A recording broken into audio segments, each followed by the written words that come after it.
Nitakupa fungulo mbili katika hii Injili. Nitakupa fungulo mbili.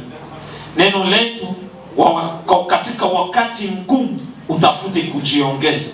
Na katika kutafuta kujiongeza, fungulo mbili nitakupatia. Fungulo ya kwanza ni 2026. Saidiwa na kuongozwa na nguvu au mtu sahihi kwa maisha yako. Utafute 2026 kusaidiwa ama kuongozwa na nguvu ama na mtu mwenye iko sahihi kwa maisha yako. Kanuni kabisa ya msingi kwa neno hili ni kwamba usitembee na kila mtu.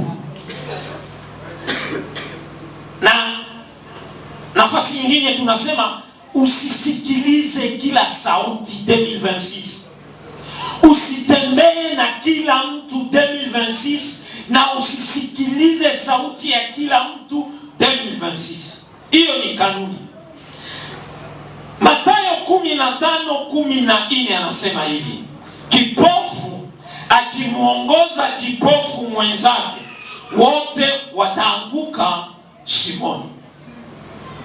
2026 haiko mwaka kwako ya kuanguka katika shimo. Huwezi kujiongeza ukiwa unaongozwa vibaya. Hauwezi kupata hatua mpya kama unaongozwa vibaya. Na katika kuongozwa na nguvu na mtu sahihi kwako, kuna pointi mbili kidogo ambazo nitaenda haraka. 2026 ni kukusaidia kwamba tamani sana kuongozwa na Roho Mtakatifu. Tamani kuongozwa na Roho Mtakatifu.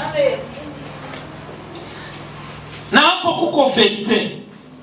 Verite ya kwanza ambayo ukweli ambao niko napenda nikwambie, Roho Mtakatifu ukiongozwa naye 2026 atakusaidia kuleta maono. Atakusaidia kuleta ufunuo wa maisha yako. Lakini pia atakusaidia kuleta mwelekeo mpya ajili ya maisha yako. Na zaidi sana kwa wakati wa shida unaopitia. Verite ya pili, huwezi kuongozwa na Roho Mtakatifu kama wewe sio mtu wa maombi.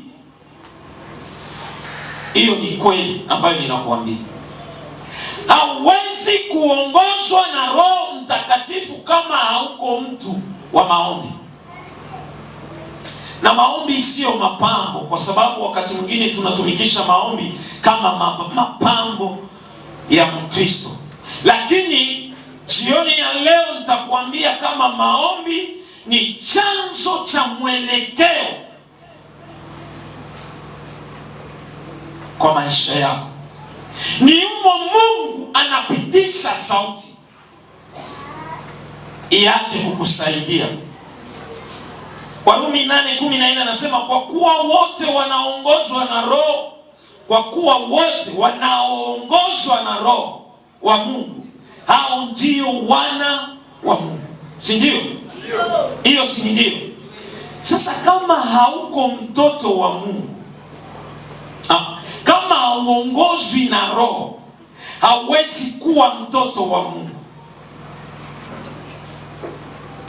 Na kama hauko mtoto wa Mungu, hauwezi jua siri za kimungu. Kwa sababu ni wale walio wa Mungu, watoto wa nyumba yao, wanajua siri zinazofichwa. Amen. Amen. Na Biblia inasema siri za Mungu zinafichuliwa wa nani? Wanaoamini. Wale wanaoamini na wanaoomba. Amen. Amen. Amen. Roho Mtakatifu hakuji tu leo hapa kutufariji. Na usimtamani 2026 Roho Mtakatifu, kwa sababu ya kukufariji tu juu umepitia vita, umekimbia, uko na shida. Il faut kupita dimension.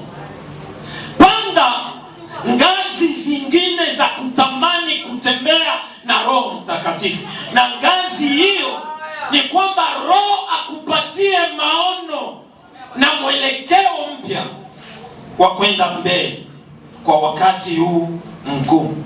Amen.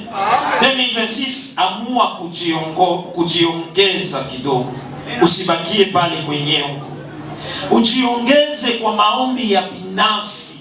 Auombaki Mungu juu ya nini? Jiongeze kwa maombi ya kibinafsi.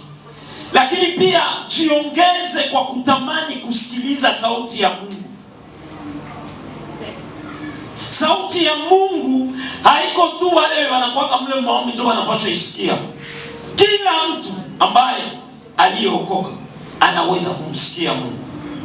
Sasa tunatamani kwamba ujiongeze. Amen. Amen. Amen. Amen.